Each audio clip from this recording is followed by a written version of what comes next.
Puji nama Tuhan, saya ucapkan shalom bagi kita semuanya. Shalom Bapak Ibu Saudara terkasih di dalam nama Tuhan Yesus. Senang bisa kembali bertemu dengan Bapak Ibu semuanya.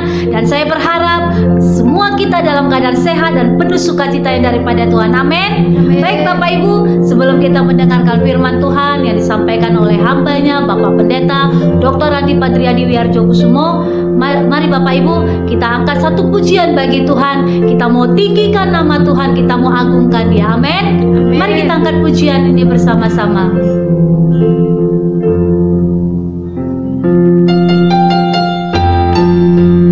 Mari Bapak Ibu, kita mau naikkan pujian kita. Kita mau katakan Tuhan Yesus baik, sungguh baik, amat baik dalam hidup kita. Amin. Tiada berkesudahan kasih setiamu Tuhan, selalu baru rahmat-Mu bagiku. Hari berganti hari, hari berganti hari, tetap kulihat kasih-Mu, tak pernah berakhir di hidupku. Katakan Tuhan Yesus baik. Yesus baik. Amin. Sungguh amat baik untuk selama-lamanya. Tuhan Yesus baik. Tuhan Yesus baik. Tuhan Yesus baik. Sungguh amat baik untuk selama-lamanya. Tuhan Yesus baik. Mari Bapak Ibu lebih semangat lagi kita katakan. Kasih setiamu Tuhan, selalu baru rahmat-Mu bagiku. Amin. Hari berganti hari, hari berganti hari, tetap kulihat kasih-Mu, tak pernah berakhir di hidupku. Tuhan Yesus baik. Tuhan Yesus baik. Amin. Sungguh amat baik untuk selama-lamanya. Tuhan Yesus baik. Tuhan Yesus baik. Tuhan Yesus baik. Sungguh amat baik untuk selama-lamanya. Tuhan sekali lagi katakan Tuhan Yesus baik. Tuhan Yesus baik. Yes, amin. Engkau baik Tuhan. Amat baik. Haleluya. Untuk selama-lamanya. Tuhan Yesus baik. Untuk selamanya. Untuk selama-lamanya. Sampai selamanya. Sampai selama-lamanya. Untuk selamanya. Selama-lamanya. Mari berikan tepuk tangan. Katakan Tuhan Yesus baik. Haleluya.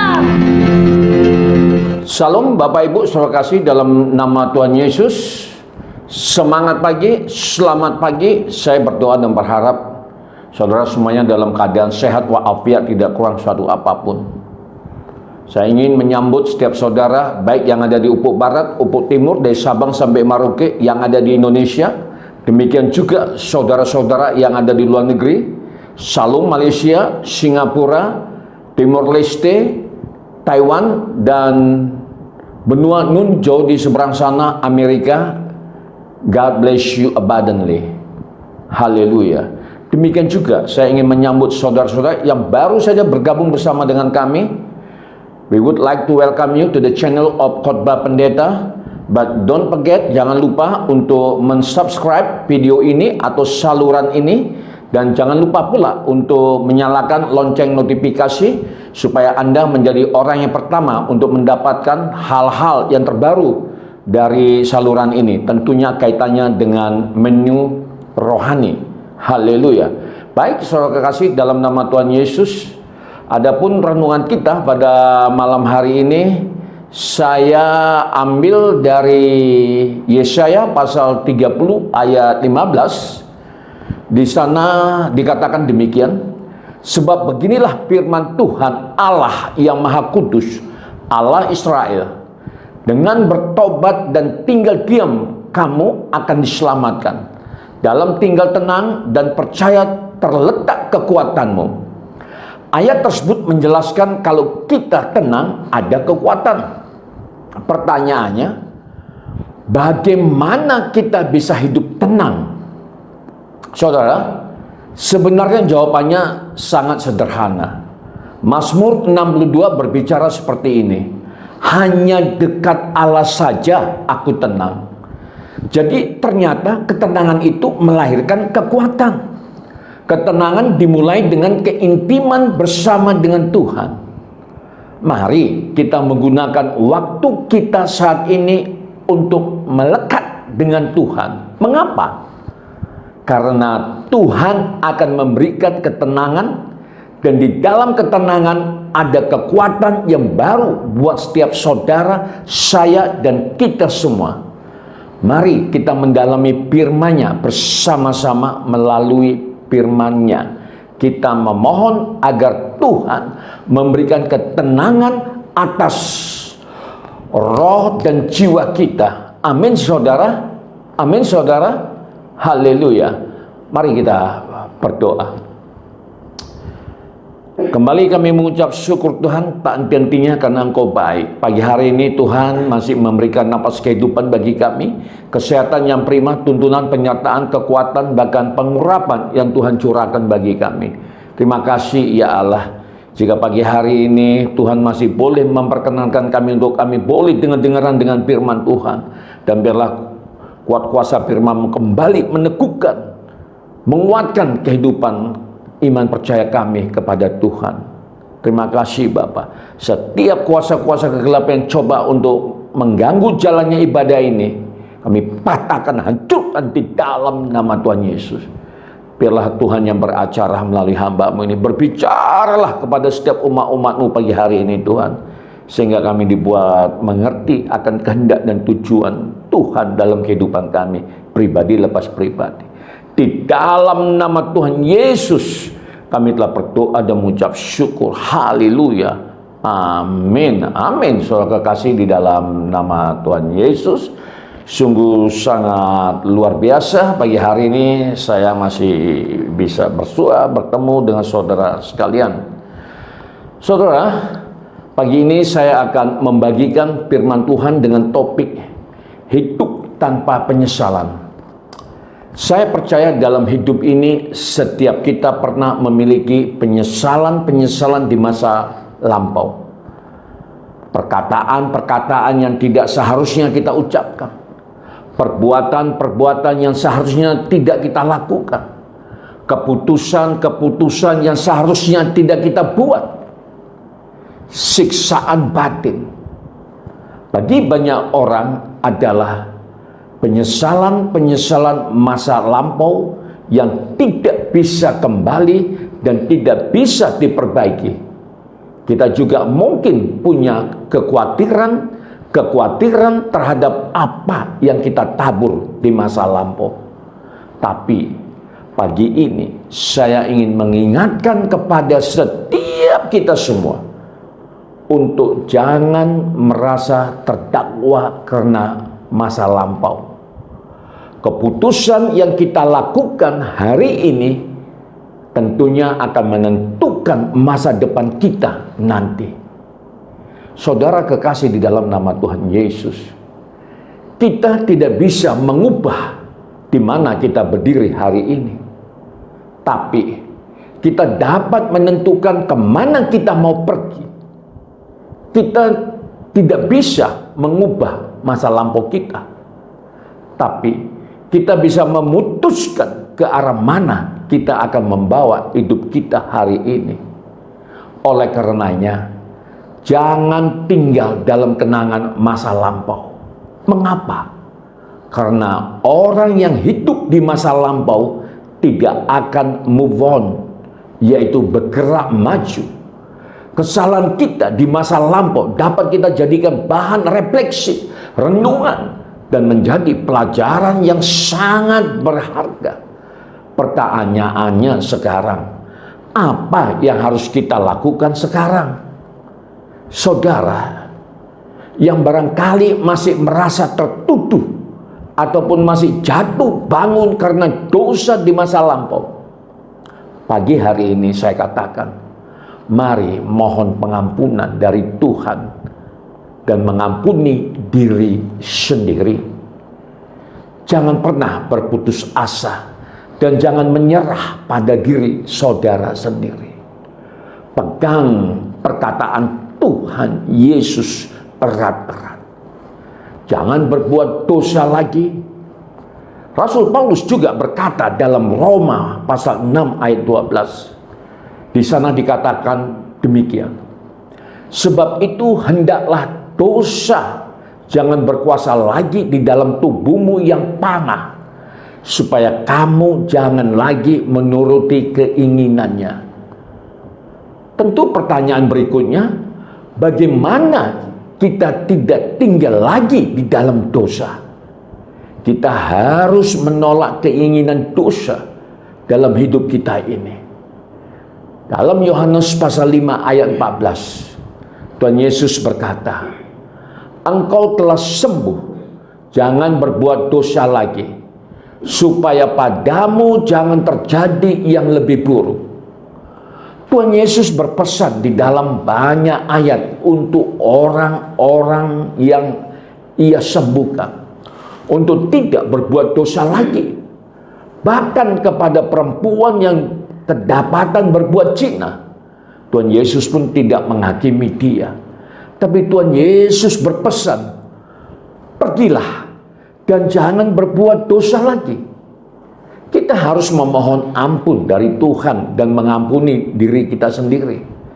Tapi satu hal yang paling penting, kita tidak boleh berbuat dosa lagi. Teman saya, seorang pendeta di Amerika Serikat berkata kepada jemaat yang dia layani. Dia berkata seperti ini, you only live once. Artinya, saudara hanya hidup satu kali. Namun anehnya bagi banyak orang duniawi, hal ini dijadikan alasan untuk hidup sembarangan. Mereka berkata, hidup cuma sekali, nikmati saja. Lakukan yang kamu bisa. Menurut saya, justru mengapa kita tidak berpikir yang sebaliknya? Amin. Mestinya karena hidup hanya satu kali, jangan sampai ada yang kita sesali. Saya percaya bahwa orang yang menghargai pengorbanan Kristus bukanlah orang-orang yang selalu tidak pernah lupa merayakan Paskah, tapi orang-orang yang menghargai pengorbanan Kristus itu adalah dia menghargai kasih karunia-Nya dengan tidak hidup sembarangan. Saudara kekasih di dalam nama Tuhan Yesus, kalau kita merujuk sebagaimana dicatat di dalam 1 Petrus 4 ayat 1, di sana dikatakan demikian. Jadi, karena Kristus telah menderita penderitaan badani, kamu pun harus juga mempersenjatai dirimu dengan pikiran yang demikian. Karena barang siapa telah menderita penderitaan badani, ia telah berhenti berbuat dosa, supaya waktu yang sisa jangan kamu pergunakan menurut keinginan manusia, tetapi menurut kehendak Allah. Saudara, kita yang hari ini telah dipulihkan oleh Tuhan, kita harus sadar, harus benar-benar sadar bahwa kita diberikan kesempatan yang baru oleh Tuhan untuk memperbaiki kesalahan-kesalahan kita di masa lampau dan memulai hidup yang baru. Harusnya kita adalah orang-orang yang menghargai pengorbanan Kristus, menghargai kasih karunia-Nya, dan bukan mempermainkan kebaikannya. Kita harus mulai belajar berpikir bukan lagi apa yang kita mau, tetapi apa yang Tuhan mau atas hidup kita. Hidup ini bukan tentang apa yang kita mau. Saudara mengerti apa yang saya maksudkan? Dalam Matius pasal 16 ayat 24, Tuhan Yesus berkata kepada murid-muridnya, di sana dikatakan demikian, setiap orang yang mau mengikut aku, ia harus menyangkal dirinya, memikul salibnya, dan mengikut aku. Tentu pertanyaannya, bagaimana belajar menyangkal diri dan pikul salib? Jawabannya yaitu dengan belajar meletakkan kepentingan Bapa di atas kepentingan kita, yakni menyangkal diri. Bukan apa yang kita mau, tapi apa yang jadi kehendak Bapa bagi kita, yaitu pikul salib. Banyak hal yang mungkin kebenaran dan kehendak Bapa dalam hidup kita bukan seperti yang kita mau, tapi itu merupakan salib yang harus kita pikul dalam hidup kita. Saudara, hidup ini bukan tentang terserah saya. Saya secara pribadi belajar keteladanan dari penyangkalan diri Kristus, sebagaimana dicatat dalam Matius pasal 26 ayatnya yang ke-39. Saudara masih ingat ketika Tuhan Yesus berdoa di Taman Getsemani 3 kali sebelum dia disalibkan? Tuhan Yesus sangat ketakutan. Dan ketika dia berdoa 3 kali, Tuhan Yesus mengulang doanya dengan berkata, "Ya Bapakku, jikalau sekiranya mungkin, biarlah cawan ini lalu daripadaku.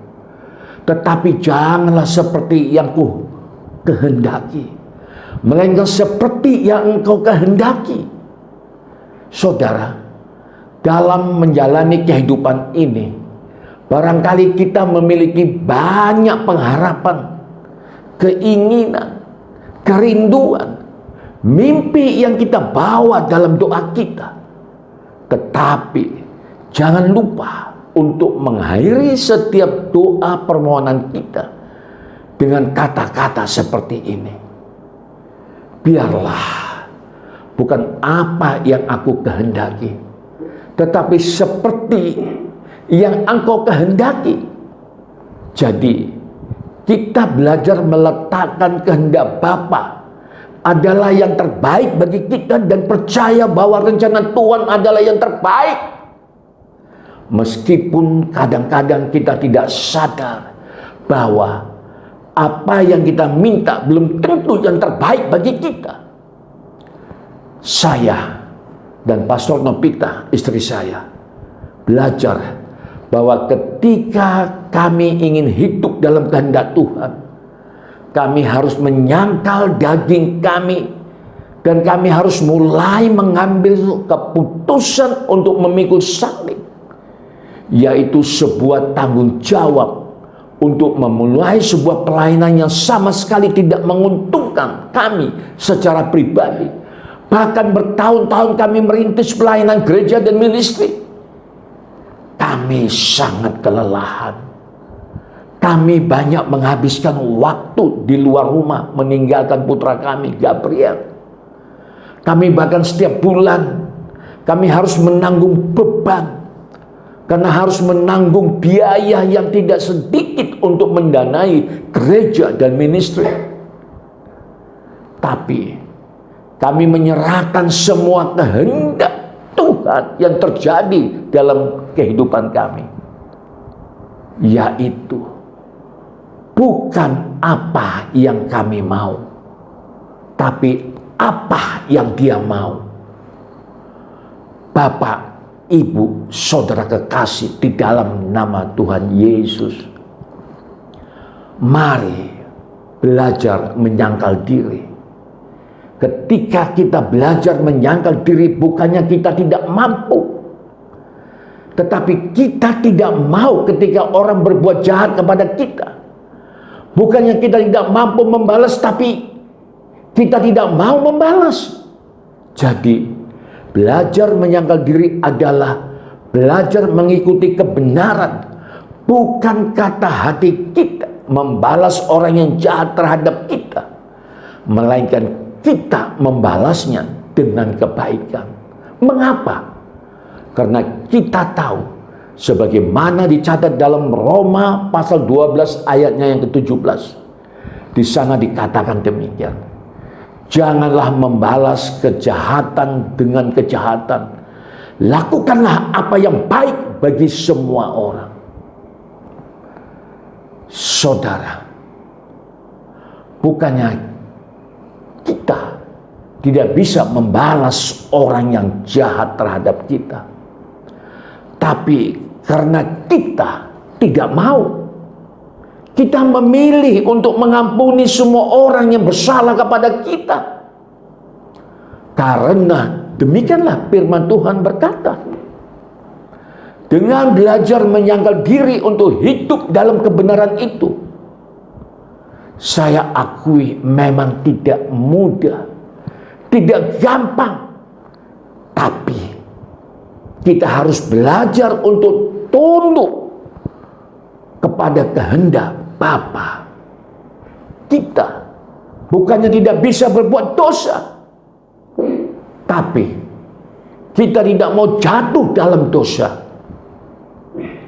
Kita tidak mencuri bukan karena kita tidak memiliki kesempatan, tetapi karena kita memilih untuk berintegritas dan hidup jujur dan dapat bertanggung jawab. Kita tidak selingkuh bukan karena tidak ada yang mau, tapi kita memilih untuk menguasai diri karena kita tahu bahwa itu keliru, itu tidak benar, itu mendukakan hati Bapa di surga. Kita menyadari bahwa jalan hidup tidak selalu mudah. Perkawinan tidak seindah bayangan ketika masih pacaran. Bak kisah Cinderella. Kita bukan tidak tahu kebenaran, tetapi kadang-kadang kita membutakan mata hati kita sendiri dalam memilih mencari kebahagiaan kita dengan pilihan-pilihan yang salah.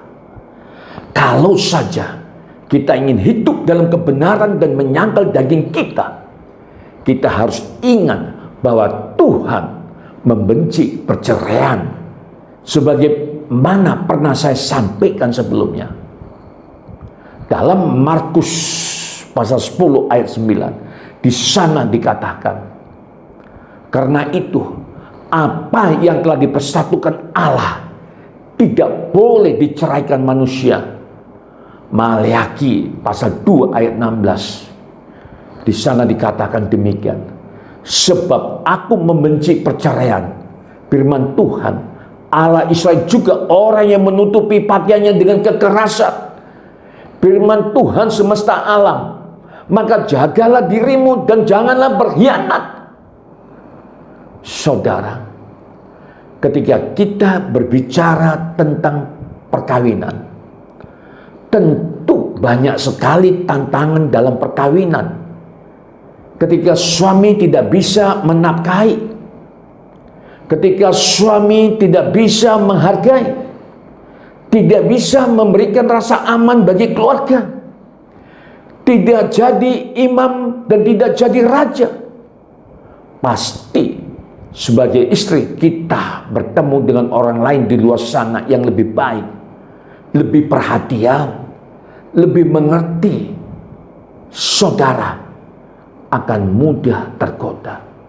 Demikian juga sebaliknya dengan suami-suami yang mungkin di rumah istri tidak mau mengerti, selalu menuntut, selalu mengajak ribut, pasti tidak ada kedamaian.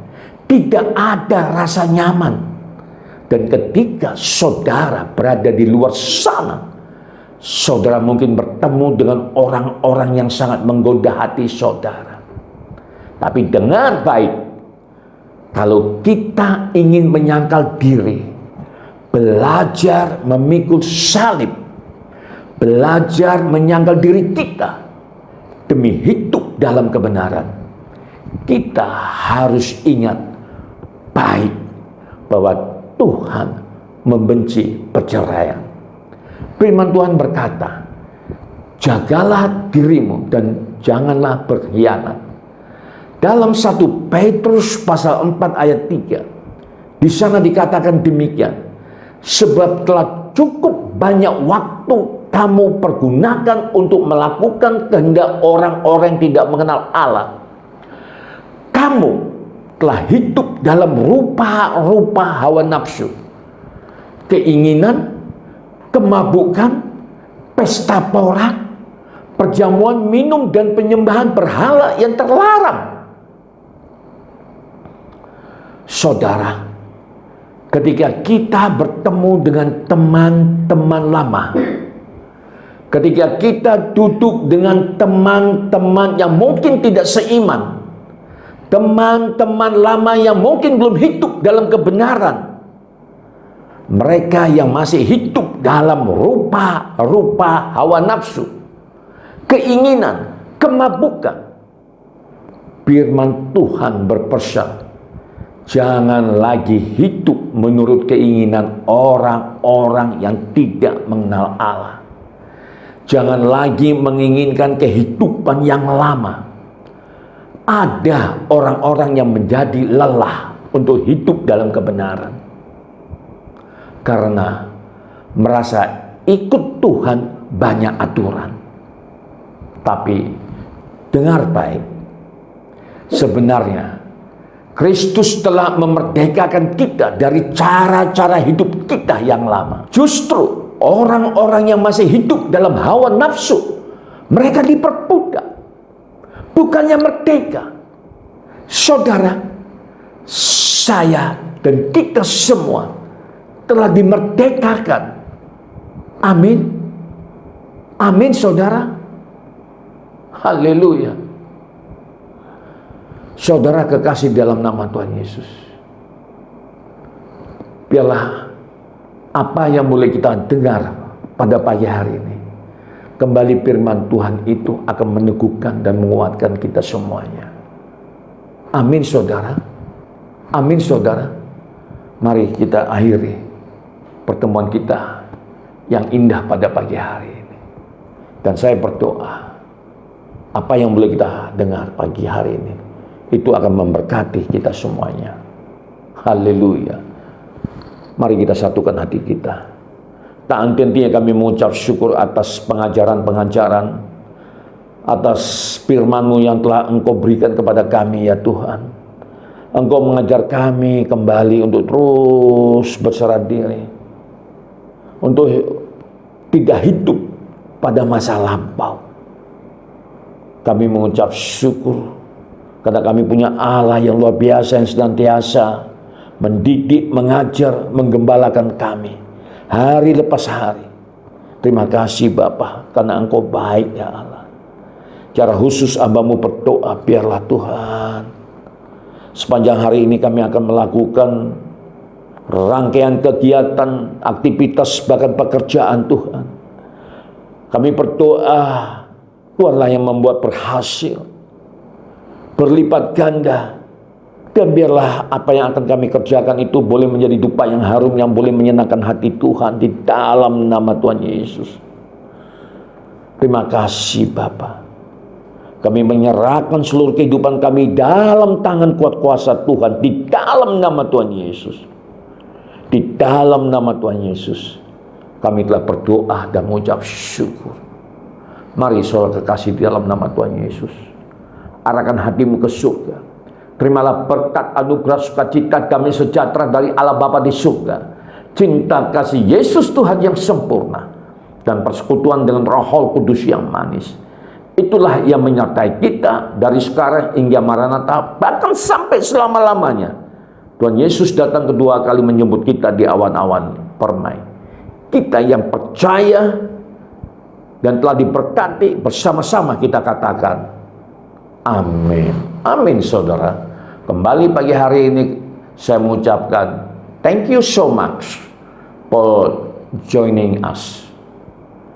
Dari Medan, di ladang pelayanan, ladang misi, kami semuanya yang ada di Medan mengucapkan salam sejahtera, salam sehat, salam sukses, God bless you abundantly.